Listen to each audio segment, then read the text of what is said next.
안녕하세요. 영상 성경 공부 시간입니다. 오늘도 계속 인간이란 무엇인가 함께 배웁니다. 죽을 수밖에 없는 존재가 바로 인간입니다. 인간의 운명을 극복하기 위해서 온갖 철학적이고 종교적인 노력이 있었고 의학적인 노력도 있지만 죄와 죽음의 문제를 완전히 해결한 사람은 없습니다. 인간의 생명과 죽음은 사람의 마음대로 할 수 있는 것이 아니기 때문이죠. 그것은 인간을 창조하신 하나님께서 주관하시는 일입니다. 죄와 벌, 인간의 죄를 범하면 하나님은 노하시죠?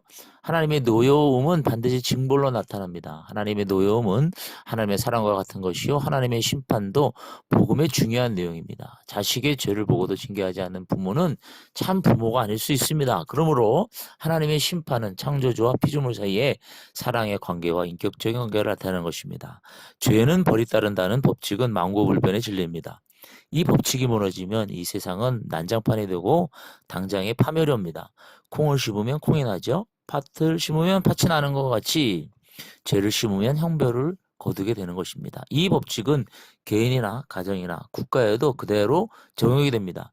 죄를 많이 범하면 자신에게든지 3, 4대에 이르기까지 그 죄에 독이 내려가고 선한 일을 많이 하면 1,000대에 이르기까지 복을 받게 된다고 제2계명에 나와 있습니다.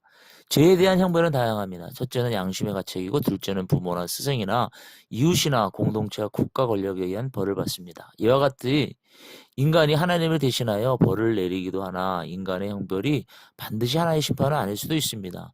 그러나 그 속에 하나님의 심판이 포함되어 있는 경우가 많이 있습니다. 죄에 대한 최고의 형벌은 사망이죠. 그렇다면 인생의 죽음이란 무엇일까요? 죽음에 대해서 죽음은 모든 생명체의 소멸성이라는 차원에서 먼저 생각해야 됩니다. 인간의 죽음을 생명학적인 측면에서 본다면 모든 동식물과 같이 소멸될 수밖에 없는 유한한 존재임을 우리는 알 수 있습니다. 이것은 하나님의 창조 질서 가운데 있는 것이고 지극히 자연스러운 것이죠. 그러나 인간의 죽음을 자연의 법칙으로만 돌릴 수 없는 까닭이 있습니다. 그것이 인간이 자신의 죽음을 알고 있기 때문입니다.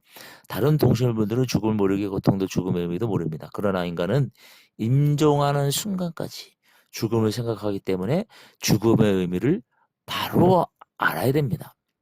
인간의 죽음은 창조 질서에 포함된 것입니다.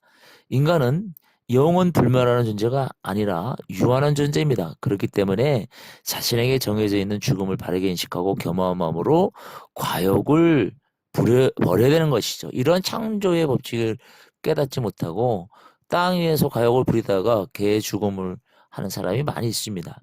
유한한 생명을 가지고 어떻게 사는 것이 지혜로운 삶이 되겠는가 생각해야 되는 것이죠. 어떤 사람은 이웃을 위해서 목숨을 바치고 어떤 이는 진리를 위해서 순교하고 어떤 이는 나라를 위해서 순국합니다. 중요한 것은 자신의 생애를 무의미하게 버리지 않고 뜻있게 살고 뜻있는 것을 위해 목숨을 바치는 것입니다. 그러나 자살만은 절대로 용서되지 않는 죄악입니다. 자신의 생명이든 타인의 생명이든 생명은 하나님의 것이기 때문에 사람의 마음대로 할 수 없는 것이죠. 인간의 죽음은 하나님의 심판에 속합니다. 죄는 하나님과 인간 사이를 갈라놓고 관계를 끊어놓았습니다. 하나님 없는 인간은 사실상 죽은 것과 마찬가지죠. 그렇기 때문에 죽음은 죄의 삭시와 하나님의 심판입니다. 그리스도는 끊어진 신인 관계로 회복하신 중보자이시므로 그리스도를 믿는 자는 영생을 얻고 심판을 면하게 된다라고 요한복음에 기록되어 있습니다. 인간은 자신이 죄인이며 죽을 수밖에 없는 존재임을 깨닫는 것이 인간을 가장 바르게 하는 것입니다. 할렐루야.